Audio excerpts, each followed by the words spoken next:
በስመ አብ ወወልድ ወመንፈስ ቅዱስ አሐዱ አምላክ አሜን።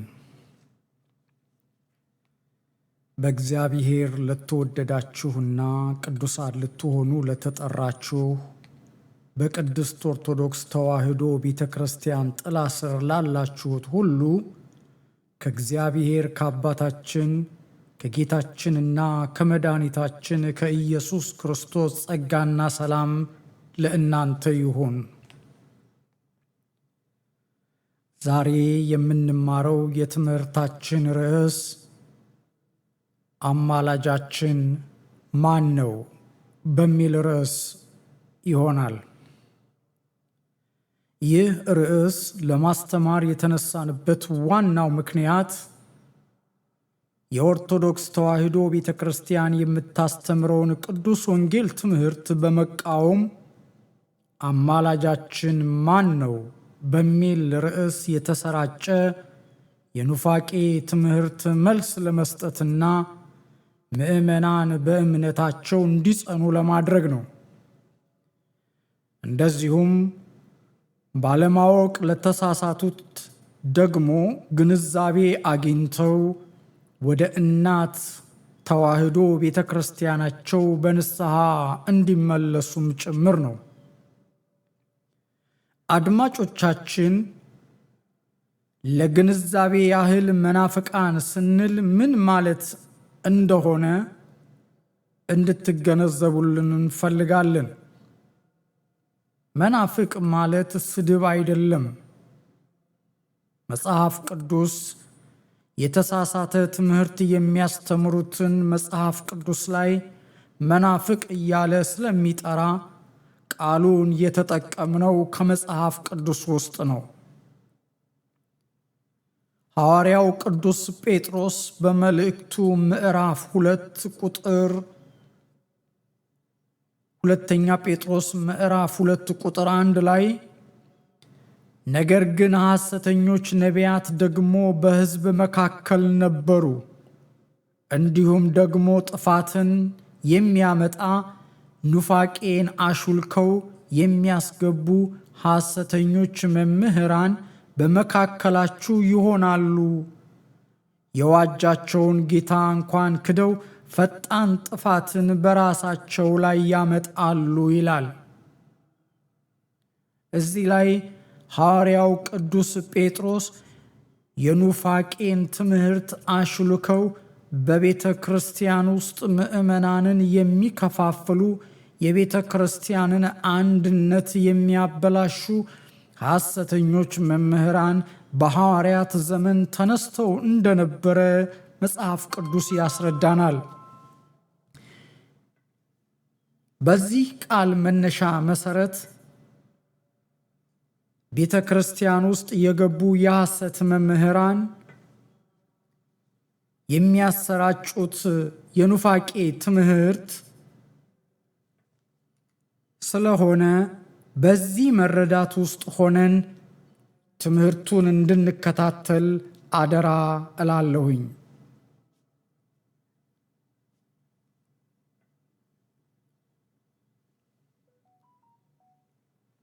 በዚህ አማላጃችን ማን ነው በሚለው ርዕስ ቁጥር 2 ክፍል 1 ላይ የመጀመሪያውን ትምህርት እንጀምራለን። ተከታታይ ትምህርት ስለሆነ ሁላችሁም እስከ መጨረሻው ተከታታዩን ትምህርት እንድትማሩ እንድትከታተሉ፣ እንደዚሁም ደግሞ ይህንን ትምህርት እንዲሰራጭ በየአካባቢያችሁ ለምታውቋቸው ሁሉ እንድትልኩላቸው አደራ እንላለን። አማላጃችን ማን ነው? አማላጃችን ማን ነው ወደሚለው ትምህርት መልስ ከመግባታችን በፊት አማላጅ ማለት ምን ማለት ነው የሚለውን መሰረታዊ ትርጉም አስቀድመን እንመለከታለን። አማላጅ ማለት አንድን ሰው ወክሎ ወይም የአንዱን ሰው አቤቱታ ይዞ በሌላ ሰው ፊት ወይም በአምላክ ፊት የሚቀርብ ማለት ነው። ለምሳሌ ሰው ሁል ጊዜ በአንድ በከበረ ሰው ፊት ለመቅረብ ብቁ የሆነ ካልመሰለው ወይም መብት ከሌለው በዚያ በከበረ ሰው ፊት ማቅረብ የሚፈልገውን ጥያቄም ሆነ ልመና ይዞ በእርሱ ፋንታ የሚቆምለትን ሰው ይፈልጋል። እርሱም አማላጅ ይባላል። ይህ አቀራረብ በአንድ በከበረ ሰው ፊት ለመቅረብ በምንፈልግበት ጊዜ ብቻ ሳይሆን በተለይ በእግዚአብሔር አምላክ ፊት ለመቅረብ በኃጢአታችንና በበደላችን ምክንያት ሕሊናችን ስለማይፈቅድልን በእግዚአብሔር ፊት ልመናችንንም ሆነ ስለታችንን የሚያቀርቡልን አማላጅ እንፈልጋለን። ስለዚህም አማላጃችን ማን ነው? አቤቱታችንን፣ ጸሎታችንን፣ ልመናችንን፣ ስለታችንን ይዞ በእግዚአብሔር አምላክ ፊት የሚቀርብልን ማን ነው? ሕሊናን ስለማይፈቅድልን ስንል ምን ማለት ነው? በሉቃስ ወንጌል ምዕራፍ 19 ከቁጥር 9 እስከ 14 ድረስ ያለው ጌታችንና መድኃኒታችን ኢየሱስ ክርስቶስ የተናገረውን ቃል በቃል እንመለከታለን። ቃሉ እንደዚህ ይላል። ጻድቃን እንደሆኑ በራሳቸው ለሚታመኑና ሌላውን ሁሉ በጣም ስለሚንቁ ለዚህ ለቀሩት ይህንን ምሳሌ ነገራቸው። እንዲህም ሲል 2 ሰዎች ሊጸልዩ ወደ መቅደስ ወጡ። አንዱ ፈሪሳዊ፣ ሁለተኛው ቀራጭ ነበረ። ፈሪሳዊው ቆሞ በልቡ እንዲህ ሲል ጸለየ፣ እግዚአብሔር ሆይ እንደ ሌላ ሰው ሁሉ ቀማኞችና አመፀኞች አመንዝሮችም ወይም እንደዚህ ቀራጭ ስላልሆኑ አመሰግንሃለሁ። በሳምንት 2 ጊዜ ጾማለሁ፣ ከማገኘውም ሁሉ አስራት አወጣለሁ አለ። ቀራጩ ግን በርቀት ቆሞ ዓይኖቹን ወደ ሰማይ ሊያነሳ እንኳን አልወደደም። ነገር ግን አምላኬ ሆይ እኔ ኃጢአተኛውን ማረኝ እያለ ደረቱን ይደቃ ነበረ። ወደ ቤተ መቅደስ እንኳን ለመቅረብ አልደፈረም።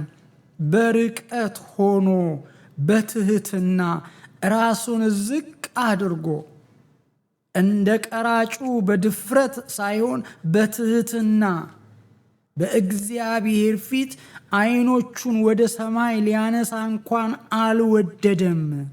ነገር ግን አምላኬ ሆይ እኔን ኃጢአተኛውን ማረኝ እያለ ደረቱን ይደቃ ነበር። ሕሊናችን ስለማይፈቅድልን ስንል ምን ማለታችን ነው ለሚለው ቃል ትኩረት ሰጥተን ይህንን እንድንመለከት እፈልጋለሁ። ቁጥር 14 ላይ እላችኋለሁ አለ ጌታ፣ ከዚያ ይልቅ ይህ ጻድቅ ሆኖ ወደ ቤቱ ተመለሰ። ራሱን ከፍ የሚያደርግ ሁሉ ይዋረዳልና ራሱን ግን የሚያዋርድ ከፍ ከፍ ይላል። አማላጅነትን የምንጠይቀው ሕሊናችን ስለማይፈቅድልን ትህትናን፣ ለእግዚአብሔር ያለንን ክብር ለመግለጽ እግዚአብሔር ሆይ እኔ የሚገባኝ አይደለሁም፣ በፊትህ ልቆም የሚገባኝ አይደለሁም፣ እጅግ ኃጢአተኛ ነኝ፣ እባክህ ስለ ቅዱሳን ስትል ማረኝ፣ ይቅር በለኝ ብለን የምንለምነው የምልጃ ጸሎት ነው። በዚህ ምዕራፍ ውስጥ የተገለጸውን ስንመለከት አንደኛ የልብ ቅንነትን ያመለክታል። እግዚአብሔር የሚመለከተው የምንናገረውን ቃላት ብቻ ሳይሆን በቃላቱ ጀርባው ያለውን የልባችንን ዝንባሌ ጭምር። ፈሪሳዊ በቃሉ እግዚአብሔርን ቢያመሰግንም ልቡ ግን በኩራት የተሞላ ስለነበረ ጸሎቱ በእግዚአብሔር ፊት አልቀረበም። ሁለተኛው ከሌላው ጋር ራስን አለማነጻጸር ነው። ፈሪሳዊው ስህተቱን ራሱን ከቀራጩ ጋር ማነጻጸሩ ነበረ። እውነተኛ መንፈሳዊነት ራስን ከሌላ ሰው የተሻለ አድርጎ ማየት ሳይሆን በፈጣሪ ፊት ያንን ማንነት የራስን ማንነት ማወቅ ነው።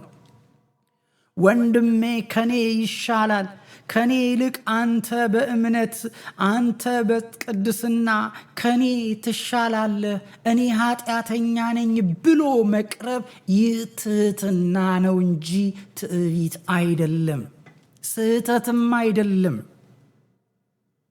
በሶስተኛ ደረጃ ቀራጩ ደረቱን እየደቃ ማረኝ ብሎ ሲለምን የቀድሞ በደሉ አልታሰበበትም። በትህትና ወደ አምላክ መቅረብ አዲስ ሕይወትና ሕሊና እረፍት የሚሰጥ ትልቅ በረከት የሚያመጣ ነው። ስለዚህም ነው አማላጅ የሚያስፈልገን ለዚህ ትህትና ጸሎት ነው። አባቶቻችንም በቅዱሳን አማላጅነት እግዚአብሔርን የሚለምኑት መጽሐፍ ቅዱስ እንዲህ አድርጎ ትህትናን ስለሚያስተምረን ነው። መጽሐፍ ቅዱሳችን በጌታ ፊት ራሳችሁን አዋርዱ እርሱ ከፍ ከፍ ያደርጋችኋልና ይላል። በያዕቆብ ምዕራፍ 4 ቁጥር 10 ላይ በጌታ ፊት ራሳቸውን ዝቅ የሚያደርጉትን እግዚአብሔር ከፍ ከፍ እንደሚያደርጋቸው ይናገራል። ስለዚህ ምልጃ ማለት የትህትና ጸሎት ማለት ነው። በሁለተኛ ደረጃ የእግዚአብሔር መስዋዕት የተሰበረ መንፈስ ነው። የተሰበረውንና የተዋረደውን ልብ እግዚአብሔር አይንቅም። ራሱን ዝቅ የሚያደርግ ሰው፣ ልቡ የተሰበረን ሰው እግዚአብሔር አይንቅም፣ እርሱን ይመለከታል ይላል በመዝሙር 51 ቁጥር 17 ላይ። በሶስተኛ ትዕቢት ጥፋትን፣ ኩራትን ያመጣል። በምሳሌ ምዕራፍ 16 ቁጥር 18 ላይ ትዕቢት ጥፊን የኩራትን መንፈስ ውድቀት ይቀድማል ይላል። ከትዕቢት ጥፊን ከኩራት የመንፈስ ውድቀት ይቀድማል። ምሳሌ ምዕራፍ 16 ቁጥር 18 ላይ እንግዲህ እግዚአብሔር ልባቸው የተሰበረ ቅርብ ነው፣ መንፈሳቸው የተሰበረውንም ያድናቸዋል። መዝሙር 34 ቁጥር 18 ላይ እንግዲህ ሰው ወደ እግዚአብሔር የሚቀርበው በትህትና ነው። እኔ ጻድቅ ነኝ፣ እኔ ቅዱስ ነኝ፣ እጾማለሁ፣ እጸልያለሁ፣ እሰግዳለሁ እያለ በትዕቢት በኩራት ሳይሆን በትህትና። ኩራት በመጽሐፍ ቅዱስ ውስጥ ኃጢአት ነው ይናገራል መጽሐፍ ቅዱስ ላይ። ሰው ወደ እግዚአብሔር ለመቅረብ አማላጅ የሚፈልገው ለእግዚአብሔር ያለውን ክብር፣ ትህትና ለመግለጽ ነው። ቅዱሳንም ያደረጉት ይህንኑ ነው። በብሉይ ኪዳንም በሐዲስ ኪዳንም ስንመለከት ቅዱሳን አበው እንዲህ ነበር ይጸልዩ የነበረው። ለምሳሌ ከብሉይ ኪዳን ላይና ከአዲስ ኪዳን እነዚህን ማስረጃዎች በቅደም ተከተል እናስቀምጣለን። እርሱም የቅዱሳን አማላጅነት በብሉይ ኪዳን መናፍቃን ከብሉይ ኪዳን ማስረጃ ስንጠቅስላቸው ብሉይ ኪዳን ተሽሯል ብለው ስለሚያስተምሩ ለማስረጃ ስንጠቅስላቸው አብዛኞቹ ሰዎች አይቀበሉም። ብሉይ ኪዳንን በተመለከተ ወደ መልሱ ከመሄድ በፊት ስለ ብሉይ ኪዳን እንድናስተውል የምፈልገው አንድ ትልቅ ነጥብ አለ። ብዙውን ጊዜ መናፍቃን ከብሉይ ኪዳን መጽሐፍ ቅዱስ ጠቅሰን ስናስረዳቸው እነሱ ብሉይ ኪዳን ተሽሯል፣ ለምንድን ነው ከብሉይ ኪዳን የምጠቅስልኝ? ከአዲስ ኪዳን ጥቀስልኝ ብለው ይላሉ። ይህ ፍጹም የተሳሳተ ነው። ይህ ፍጹም ክህደት ነው። እኛ ኦርቶዶክስ ተዋህዶ አማኞች የእግዚአብሔር ቃል ዘላለማዊ ሕያው ቃል ነው። አይሻርም ብለን እናምናለን። የአዲስ ኪዳን መሰረቱም ብሉይ ኪዳን ነው። ብሉይ ኪዳን የዓለም ሁሉ መድኃኒት ኢየሱስ ክርስቶስ እንደሚመጣ የነገረን ያስተዋወቀን የሕይወት መጽሐፍ ነው። ብሉይ ኪዳንን ያላነበበ ስለ ክርስቶስ እንዴት መመስከር ይችላል? ብሉይ ኪዳንን ያልተረዳ እንዴት ነው ወንጌል ማስተማር የሚችለው? ብሉይ ኪዳንን ሳይጠቅሱ አዲስ ኪዳንን ማስተማር አይቻልም። ምክንያቱም መነሻው ብሉይ ኪዳን ነው። ክርስቶስ ለምን እንደመጣ፣ እንዴት እንደሚመጣ፣ ደግሞም ምን እንደሚያደርግ የነገረን የብሉይ ኪዳን መጽሐፍ ነው።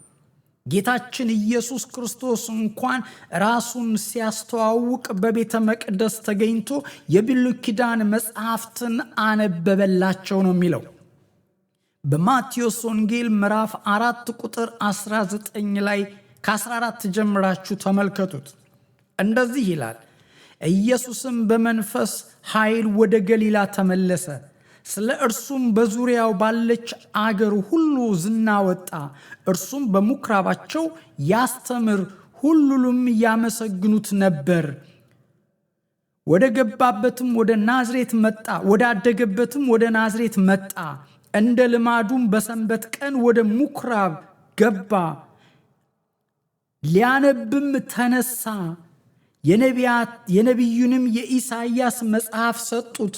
መጽሐፉንም በተረተረ ጊዜ የጌታ መንፈስ በእኔ ላይ ነው፣ ለድሆች ወንጌልን እሰብክ ዘንድ ቀብቶኛልና፣ ለታሰሩት መፈታትን፣ ለዕውሮች ማየትን እሰብክ ዘንድ፣ የተጠቁትንም ነፃ አወጣ ዘንድ፣ የተወደደችውንም የጌታን ዓመት እሰብክ ዘንድ ልኮኛል ተብሎ የተጻፈበትን ስፍራ አገኘ፣ አነበበ። ያነበበው በኢሳይያስ ምዕራፍ 61 ከቁጥር 1 ጀምሮ ያለውን የብሉይ ኪዳን መጽሐፍ ነው። መጽሐፉንም ጠቅልሎ ለአገልጋዮቹ ሰጠ፣ ተቀመጠም። በምኩራብም የነበሩት ሁሉ ትኩር ብለው ይመለከቱት ነበረ። እርሱም ዛሬ ይህ መጽሐፍ በጆሮአችሁ ተፈጸመ አላቸው ይላል። ጌታችን ኢየሱስ ክርስቶስ ወንጌልን ሲያስተምር ከብሉይ እየጠቀሰ ነው ያስተማረው። ስለ ክርስቶስ ብሉይ ኪዳን እኮ ነው እንዴት እንደሚወለድ፣ እንዴት መከራ እንደሚቀበል፣ እንዴት ተሰቅሎ እንደሚያድነን፣ እንዴት በመስቀል እንደሚሞት፣ እንዴት ከሞት ድል አድርጎ ከሲኦል የታሰሩትን ነፃ እንደሚያወጣ፣ እንዴት ወደ ሰማይ እንደሚያርግ፣ በእርሱ ያመኑት ሊወስድ ዳግም እንደሚመጣ የሚነግረን ብሉይ ኪዳን መጽሐፍ ነው። ብሉይ ኪዳን ስለ ዓለም አፈጣጠርና የሰው ልጅ ኃጢአት፣ ስለ መውደቅ፣ ስለ ክርስቶስ መምጣት፣ ዓለምን ማዳን፣ በአጠቃላይ በምድር የሚከናወነውን የሚያስረዳ የመጽሐፍ ቅዱስ ክፍል ብሉይ ኪዳን ነው። ብሉይ ኪዳን ላይ ብዙ ምስጢራት ተጽፈዋል። ስለ አዲስ ኪዳን፣ ስለ መጨረሻው ዘመን የሚነግሩን ያሉት በብሉይ ኪዳን ላይ ነው። በአጠቃላይ ብሉይ ኪዳን ያላነበበ እንዴት ክርስቶስን ማመን፣ ክርስቶስንስ ሊረዳ ይችላል? ክርስቶስን እንዳትረዱት፣ ስለ ክርስቶስ እንዳይገባችሁ፣ ምስጢሩ እንዳይገለጥላችሁ ብሉይ ኪዳን ያረጀ ያፈጀ ነው፣ ብሉይ ኪዳን ተሽሯል ብሎ አፉን መልቶ የሚናገር እርሱ የእግዚአብሔር መንፈስ አይደለም። ተቃወሙት። ዲያብሎስን ተቃወሙ፣ ከናንተ ይሸሻል። ወደ እግዚአብሔር ቅረቡ፣ እርሱም ደግሞ ወደ እናንተ ይቀርባል ይላል። ስለዚህ እንደዚህ አይነት የተሳሳተ ግንዛቤ ትምህርት ይዘው የሚመጡትን ልንቃወም ይገባል። አስተውሉ። እግዚአብሔር መናፍቃንን ይወዳል፣ ኑፋቄን አይወድም። እግዚአብሔር ኃጢአተኞችን ይወዳል፣ ኃጢአትን አይወድም። ውጊያችን ከስጋና ከደም ሳይሆን ከመንፈስ ዓለም፣ ከዚህ ዓለም ገዢ ከዲያብሎስ መናፍስት ሰራዊት ጋር ነው። ይህንን ልናስተውል ይገባል። በአጠቃላይ ብሉይ ኪዳን ያላነበበ ክርስቶስን ሊሰብክ አይችልም። ለዚህም ነው ክርስቶስ በምድር ሳለ ብሉይን እየጠቀሰ ስለ ራሱና ስለ ዓለም ፍጻሜ ያስተማረው። እንዲያውም እርሱ ራሱ ሲያስተምር ምንድን ነው ያለው? በማቴዎስ ወንጌል ምዕራፍ 5 ቁጥር 17 ላይ ተመልከቱ። እኔ ሕግና ነቢያትን ለመሻር የመጣሁ አይምሰላችሁ፣ ልፈጽም እንጂ ለመሻር አልመጣሁም። የማቴዎስ ወንጌል ምዕራፍ 5 ቁጥር 17። ሐዋርያትም ቢሆኑ በዘመናቸው ወንጌልን ሲያስተምሩ ብሉይን እየጠቀሱ ነበር ያስተማሩት። ለምሳሌ ቅዱስ ጴጥሮስን ስንመለከት በሐዋርያት ሥራ ምዕራፍ 2 ቁጥር 16 እስከ 17 መንፈስ ቅዱስ በወረደ ጊዜ በሐዋርያት ተሰብስበው ባሉበት በበዓለ ሃምሳ መንፈስ ቅዱስ በእነሱ ላይ በወረደ ጊዜ ጴጥሮስ በመንፈስ ቅዱስ ሲናገር ምንድን ነው ያለው? ነገር ግን ይህ በነቢዩ በኢዩኤል የተባለው ነው።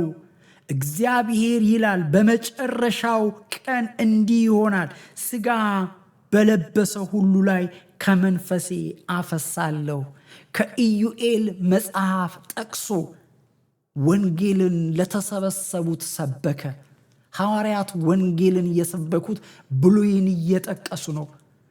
በሐዋርያት እግር ተተክታ ዛሬም ቅድስት ሐዋርያዊት የሆነችው ኦርቶዶክስ ተዋሕዶ ቤተ ክርስቲያን ብሉይን ከአዲስ አጣምራ ወንጌልን ትሰብካለች። በሐዋርያት ሥራ ምዕራፍ 13 ቁጥር 35 ደግሞ በሌላ ስፍራ ቅዱስህን መበስበስህን ያይ ዘንድ አትተወውም ይላል። ደግሞ በሌላ ስፍራ ቅዱስህን መበስበስን ያይ ዘንድ አትተወውም ይላል።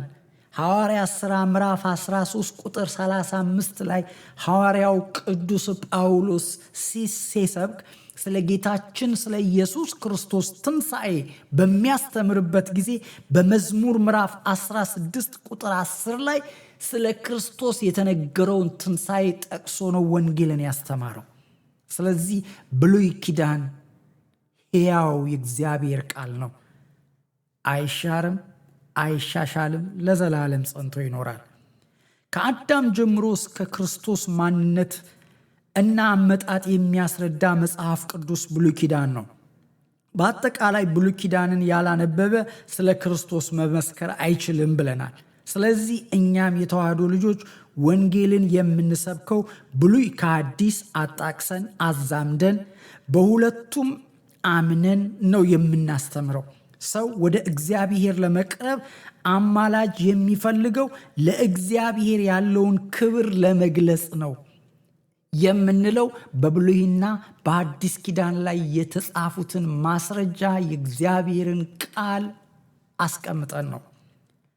ቅዱሳንም ያደረጉት ይህንን ስለሆነ እናም በብሉይ ኪዳን የቅዱሳን አማላጅነትን መጀመሪያ እንመለከታለን። ከዛ በሐዲስ ኪዳን ደግሞ እናያለን።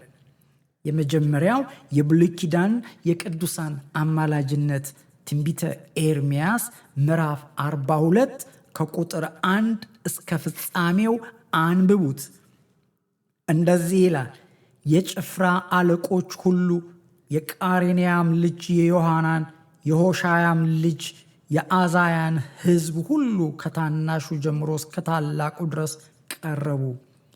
ነቢዩ ኤርምያስን ዓይኖችህ እንዲያዩን ከብዙ ጥቂት ቀርተናልና ልመናችንን እባክህ በፊትህ ትድረስ። ማን ወደ ማን ነው የለመነው? የእስራኤል ሕዝብ ወደ ነቢዩ ኤርምያስ ምን አሉ? ልመናችንን እባክህ ስማ። እሺ፣ ከዛስ ምን አለ? አምላክህም እግዚአብሔር የምንሄድበትን መንገድ የምናደርገውን ነገር ያሳየን ዘንድ ስለ እኛ ስለ ቅሬታ ሁሉ ወደ አምላክህ ወደ እግዚአብሔር ጸልይልን አሉት። ትህትናቸውን። ነቢዩ ኤርምያስስ ምን አለ? ሂዱ ራሳችሁ ጸልዩ አላቸው እንዴ? አላለም። ምንድን ነው ያለው? ነቢዩ ኤርምያስም አለ ሰምቻችኋለሁ። እነሆ እንደ ቃላችሁ ወደ አምላካችሁ ወደ እግዚአብሔር እጸልያለሁ፣ እግዚአብሔርም የሚመልስላችሁን ሁሉ ነግራችኋለሁ፣ ከእናንተ ምንም አልሸሽግም አላቸውና ሄደ። ወደ እግዚአብሔር ሊጸልይ። ኤርምያስንም አምላክህ እግዚአብሔር በአንተ እጅ ወደኛ የላከውን ሁሉ ባናደርግ እግዚአብሔር በመካከላችን እውነተኛ ታማኝ ምስክር ይሁን። የአምላካችንን የእግዚአብሔርን ቃል በመስማታችን መልካም እንዲሆንልን መልካም ወይም ክፉ ቢሆን አንተን ወደ እርሱ የምንልክህ የአምላካችንን የእግዚአብሔርን ቃል እንሰማለን አሉት። ከ10 ቀንም በኋላ ኤርምያስ ወደ እግዚአብሔር ተልኮ ሄደ። 10 ቀን ቆየ። 10 ቀን ሲያለቅስ ሲጸልይ ስለ ሕዝቡ ሲያነባ ቆየ። የጸሎት ሰው የእንባ ሰው ነው። መልሱ ምንድን ነው? አንተን አይመለከትህም፣ ራሳቸው ይምጡ አላቸው? አላለም። ምንድን ነው ያለው? የቃሬንያ ልጅ የዮሐናን ከእርሱም ጋር የነበሩ የጭፍራ አለቆች ከታናሽ ጀምሮ እስከ ታላቁ ድረስ ሕዝቡን ሁሉ እንዲህ አላቸው። ጸሎታችሁን በፊቱ አቀርብ ዘንድ ወደ እርሱ የላካችሁኝ የእስራኤል አምላክ እግዚአብሔር እንዲህ ይላል፣ ስላደረግኩባችሁ ክፉ ነገር ተጸጽቻለሁና በዚች ምድር ብትቀመጡ እሰራችኋለሁ እንጂ አላፈርሳችሁም፣ እተክላችኋለሁ እንጂ አልነቅላችሁም የሚል የምህረት መልእክት በኤርምያስ በኩል ለእስራኤል ሕዝብ መጣ። ከእግዚአብሔር የተቀበለውን ለሕዝቡ፣ ከሕዝቡ የተቀበለውን ወደ እግዚአብሔር፣ በእግዚአብሔርና በእስራኤል ሕዝብ መካከል ሆኖ ነቢዩ ኤርምያስ ያማልድ ይጸልይ እንደነበረ መጽሐፍ ቅዱስ ይነግረናል። ከላይ እንዳየነው ነቢዩ ኤርምያስ ለሕዝቡ እጅግ ልዩ ፍቅር ያለው የእንባ የጸሎት ሰው ነው። በሰቆቃዊ ኤርምያስ ምዕራፍ 3 ቁጥር 48 እስከ 49 ምን ይላል? ስለ ወገኔ ሴት ልጅ ጥፋት የዓይኔ ውሃ እንደ ወንዝ ይፈሳል። ዓይኔ ሳታቋርጥ እንባን ታፈሳለች፣ እረፍትም የላትም ይላል። የእንባ ሰው፣ የለቅሶ ሰው፣ የጸሎት ሰው፣ ጸሎቱ የሚሰማለት ታላቅ ነቢይ። እንዲሁም በትንቢተ ኤርምያስ ምዕራፍ 14 ቁጥር 17 ላይ ይህንንም ቃል ንገራቸው፣ ድንግል የወገኔ ሴት ልጅ በብርቱ ስብራት በክፉ ቁስል ትመታለችና ዓይኔ ሌሊትና ቀን እንባ ያፈሱ አያቋርጡም። ሌትና ቀን በእንባ በጸሎት ይተጋ የነበረ የጸሎት ሰው ምን ያደርግ ነበረ? የእስራኤልን ሕዝብ በጸሎቱ ያማልድ ነበር። ቅዱሳን ያማልዳሉ አያማልዱም ብለው የሚያስተምር ያ ኑፋቄ ነው። ነቢዩ ኤርምያስ ብቻ ሳይሆን በብሉይ ኪዳን የነበሩ ነቢያት፣ ካህናት አባቶቻችን ስለ ምድር ስለ ሰው ልጆች አማልደዋል። ብዙ ጥቅስ አለ። እያንዳንዱ ነቢይ በመጽሐፍ ቅዱስ ውስጥ ያሉት የብሉይ ኪዳን ነቢያት፣ ካህናት ስለ እስራኤል ስለ ዓለም ሕዝብ አማልደዋል፣ ጸልየዋል። በማስተዋል አንብቡት። በብሉይ ኪዳን የነበረው የቅዱሳን ምልጃ በሐዲስ ኪዳን ከክርስቶስ ዕርገት በኋላ የክርስቶስን ፈለግ ተከትለው ወንጌልን የሰበኩ ሐዋርያት የቅዱሳንን አማላጅነት በሚገባ በግልጽ ጽፈው በመጽሐፍ ቅዱስ ላይ ለእኛ ትምህርት እንዲሆነን አስቀምጠውልናል። ለምሳሌ የመጀመሪያው ሰማዕት ሊቀ ዲያቆን እስጢፋኖስን ስንመለከት በሐዋርያት ሥራ ምዕራፍ 7 ከቁጥር 59 እስከ 60 ድረስ እንዲህ ይላል። እስጢፋኖስም ጌታ ኢየሱስ ሆይ ነፍሴን ተቀበል ብሎ ሲጣራ ይወግሩት ነበር። ተንበርክኮም ጌታ ሆይ ይህንን ኃጢአት አትቁጠርባቸው ብሎ በታላቅ ድምፅ ጮኸ። ይህንንም ብሎ አንቀላፋ፣ ነፍሱን አሳልፎ ሰጠ። ተመልከቱ፣ ቅዱስ እስጢፋኖስ ምን አለ? ሲወግሩት በድንጋይ በዛ በሞት አፋፍ በመከራ ውስጥ ሆኖ ምንድን ያለው? በድንጋይ እየተወገረ አባት ሆይ ስለ እነዚህ ሰዎች እለምንሃለሁ፣ ኃጢአታቸውን አትቁጠርባቸው ብሎ ስለነሱ አማለደ፣ ጸለየ። በመከራ ውስጥ ሆኖ በድንጋይ እየተወገረ ኃጢአታቸውን አትቁጠርባቸው ብሎ ይህንን የምልጃ ጸሎት ከክርስቶስ ነው የተማረው። ክርስቶስ በመስቀል ላይ ሆኖ የሚያደርጉትን አያውቁምና ይቅር በላቸው አለ። በመስቀል በመከራ ውስጥ ሆኖ ልክ እንደዛ ሁሉ ከጌታ የተማረውን ቅዱስ እስጢፋኖስ በራሱ ላይ ተገበረው። ቅዱስ እስጢፋኖስ ያደረገውን ሌሎችም ሐዋርያት አድርገውታል። አሁንም ቅዱሳን ስለ ቅዱሳን ያማልዳሉ፣ ይጸልያሉ። በአዲስ ኪዳንም ተጽፏል። በያዕቆብ መልእክት ምዕራፍ 5 ቁጥር 13 ላይ እንዳውም በግልጽ እዚህ ጋር ጥሩ አድርጎ አስቀምጦልናል። እንዲህ ይላል፣ ከእናንተ የታመመ ማንም ቢኖር የቤተ ክርስቲያን ቀሳውስትን ወደ እርሱ ይጥራ፣ በጌታም ስም እርሱን ዘይት ቀብተው ይጸልዩለት። ከዛስ የዚያ ሰው ጸሎት ምን ሊያደርግ? የእምነት ጸሎት ድውዩን ያድነዋል። በሽተኛውን ምን ያደርጋል? ይፈውሳል። ኃጢአትንም ሰርቶ እንደሆነ ይሰረይለታል። ምን ያደርጋል? ኃጢአትም ቢኖርበት የቄሱ ጸሎት ምን ያደርጋል አለ? ኃጢአትም ቢኖርበት ያስተሰርይለታል ይላል። እርስ በእርሳችሁ በኃጢአታችሁ ተናዘዙ፣ አንዱ ስለ ሌላው ይጸልይ። የጻድቅ ሰው ጸሎት በስራዋ እጅግ ኃይል ታደርጋለች።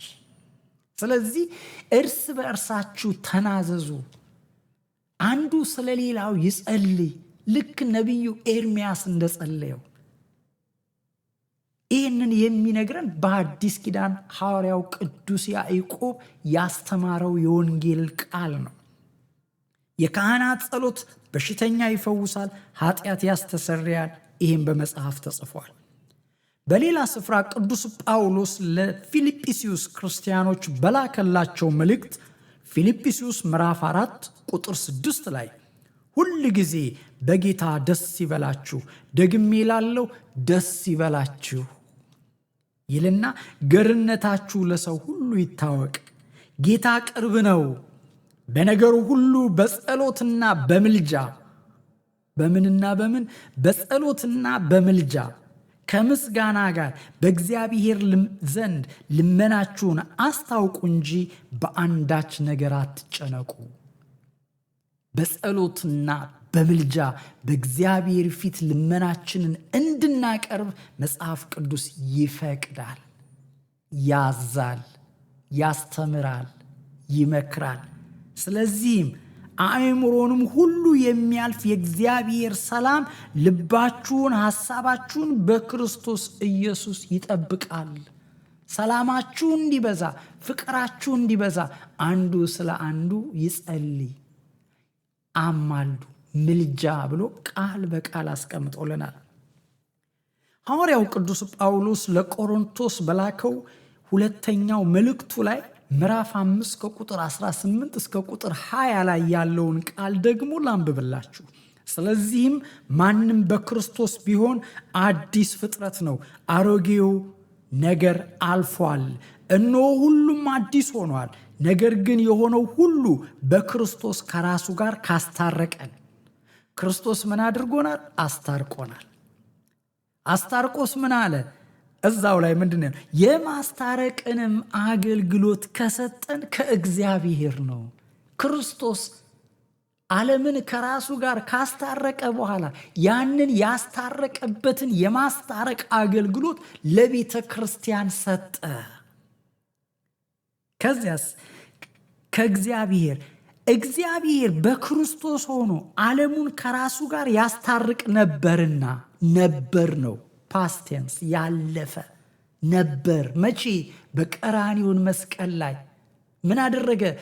ጸለየ፣ አስታረቀን። በመስቀሉ ያስታርቅ ነበር ነው ያለው። ነበር ማለት ኃላፊ ቃል ነው። የነበረውን በቀራንዮን ላይ የተደረገውን አስቦ ቅዱስ ጳውሎስ ነበር ካለ በኋላ በደላቸውንም አይቆጥርባቸውም ነበር፣ በእኛም የማስታረቅን ቃል አኖረ። ያ የማስታረቅን ቃል እሱ ያስታረቀበትን የማስታረቅ የማማለድ ጸጋ ስጦታ ለቤተ ክርስቲያን ሰጠ። እንዲህም እግዚአብሔር በእኛ እንደሚማለድ ይላል እኮ ቃሉ ራሱ። እግዚአብሔር በእኛ እንደሚማለድ ስለ ክርስቶስ መልእክተኞች ነን፣ ከእግዚአብሔር ጋር ታረቁ ብለን ስለ ክርስቶስ እንለምናለን፣ ወንጌልን እንሰብካለን። ስለዚህ ቅዱሳን ያማልዳሉ። ይህ ለቅዱሳን የተሰጠ ጸጋ ነው። አንዱ ስለ አንዱ በሚጸልየው የጸሎት ምልጃ ይሄ ትክክል አይደለም የሚል ከእግዚአብሔር አይደለም። አስተውሉ። እንግዲህ ከላይ ያየናቸው የብሉይ ኪዳን የሐዲስ ኪዳን መጽሐፍት ስለ ቅዱሳን አማላጅነት እንዲህ ከመሰከሩልን ቅዱሳን አያማልዱም በሚሉ መናፍቃን ሃይማኖታችሁን የቀየራችሁ ሁሉ የመዳን ቀን አሁን ነው። ንስሐ ግቡ። ኦርቶዶክስ ተዋሕዶ ቤተ ክርስቲያን እናታችሁ ናት። ወደ እናት ቤተ ክርስቲያናችሁ ተመለሱ፣ ልጆቻችሁንም አስጠምቁ። ይህንን ብታደርጉ ለልጆቻችሁም ለእናንተም መልካም ነው። ጌታችን ኢየሱስ ክርስቶስ ስለ እናንተ የተናገረውን አንድ ቃል ልንገራችሁ። እንደዚህ ይላል። የሉቃስ ወንጌል ምዕራፍ 15 ቁጥር 10 ላይ እላችኋለሁ እንዲሁ ንስሐ በሚገባ በአንድ ኃጢአተኛ በእግዚአብሔር መልአክ ፊት ደስታ ይሆናል። እደግመዋለሁ ይህን ቃል እላችኋለሁ እንዲሁ ንስሐ በሚገባ በአንድ ኃጢአተኛ በእግዚአብሔር መልአክ ፊት ደስታ ይሆናል። ስለዚህ የእናንተ መመለስ ከስህተት የቤተ ክርስቲያን ደስታ ነው፣ ሰርግ ነው፣ በረከት ነው፣ ለእናንተ ነው ጥቅሙ። ስለዚህ አስተውሉ።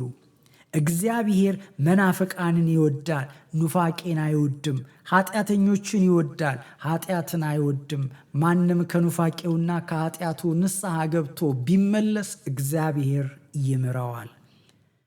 እንግዲህ መናፍቃን መሪዎቻችሁን ይህንን የተማራችሁትን ይዛችሁ ስትሄዱና ስትጠይቋቸው ይህንን ተቀብለው ሌላ ጥርጣሬ አይምሯችሁ ውስጥ ነው የሚከቱት።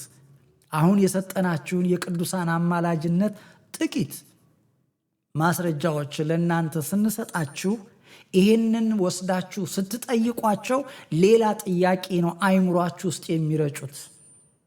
ይህማ ትክክል ነው ይሏችኋል። መጀመሪያ እኮ ያሉት ያስተማሯችሁ ቅዱሳን አያማልዱም ብለው ስላስተማራችሁ እኮ ነው የጠየቃችሁት፣ እኛም የመለስንላችሁ። ከዛም እግዚአብሔር አምላክ አስተውሉ፣ ስትጠይቋቸው ይህን ተቀብለው ሌላ ጥርጣሬ አይምሯችሁ ውስጥ ዘርተው እንደገና እንደ ፈርዖን ልባችሁን ያደነድኑባችኋል። እግዚአብሔር አምላክ ሙሴን ወደ ፈርዖን ሲልከው ያገለግለኝ ዘንድ ሕዝቤን ልቀቅ ሲለው አልለቅም። እግዚአብሔር እርሱ ማን ነው? እንድለቀው ይህንን ጥያቄ መልስልኝ ብሎ ፈርዖን ልቡን አደንድኖ የመጀመሪያው ምልክት እግዚአብሔር ሲገልጠው ሲነግረው ልቡን አደነደነና ምልክት ሲሰጠው የመጀመሪያውን አልቀበልም ብሎ እንደገና ሌላ መልእክት ላከ። አስተውሉ። ሙሴ ወደ ፈርዖን ሲልከው ያገለግለኝ ዘንድ ሕዝቤን ልቀቅ ሲለው አልለቅም ብሎ እንድለቅልህ ይህንን ጥያቄ መልስልኝ ብሎ 10 ጊዜ አመላልሶታል። ፈርዖን ሙሴን 10 ጥያቄ ነው የጠየቀው። አስተውሉ። ይህን ጥያቄ ስንመልስ ሌላ ጥያቄ እንደ ፈርዖን ይዞ ይመጣሉ። እኛም እንደ ሙሴ በትዕግስት እንመልሳለን። ጥያቄውን ይዛችሁ ኑ። ኦርቶዶክስ ተዋሕዶ ቤተ ክርስቲያን ከሐዋርያት የተቀበለችው እምነት ነው። ለጥያቄው ሁሉ መልስ አላት። እንግዲህ አስተውሉ። ይህ ጥያቄ ስንመልስ ሌላ ጥያቄ ይዘው ሲመጡ ያንን ትዕግስት አድርገን ጥያቄዎቻችሁን ሁሉ እንመልሳለን ባልነው መሰረት አሁን ቅዱሳን አማላጅነት ጠይቀው ከመለስን በኋላ ምንድን ነው የሚሏችሁ? ይሄማ በስጋ ነው፣ ቅዱሳን በስጋ በምድር ላይ እያሉ ያማልዳሉ፣ ከሞቱ በኋላ እኮ አያማልዱም ይሏቸዋል። ደግሞ ልክ እንደ ፈርዖን ሁለተኛ ጥያቄ እንመልሳለን፣ ችግር የለውም። ቅዱሳን ከሞቱ በኋላ አያማልዱም ብለው ለሚሉ መናፍቃን መልስ በሚቀጥለው ትምህርታችን ቁጥር 2 ክፍል 2 ላይ የቅዱሳን አማላጅነት ባጸደ ነፍስ የሚለውን ትምህርት ይዘን እንመጣለን። እስከዛ ድረስ ግን አሁን የሰጠናችሁን የቅዱሳን አማላጅነትን በሚገባ አድምጡና በመጽሐፍ ቅዱስ ውስጥ አንብቡ። በአካባቢያችሁ ያለውንም ቤተ ክርስቲያን ደብር ሄዳችሁ አባቶች፣ ካህናት፣ መምህራንን ጠይቁ።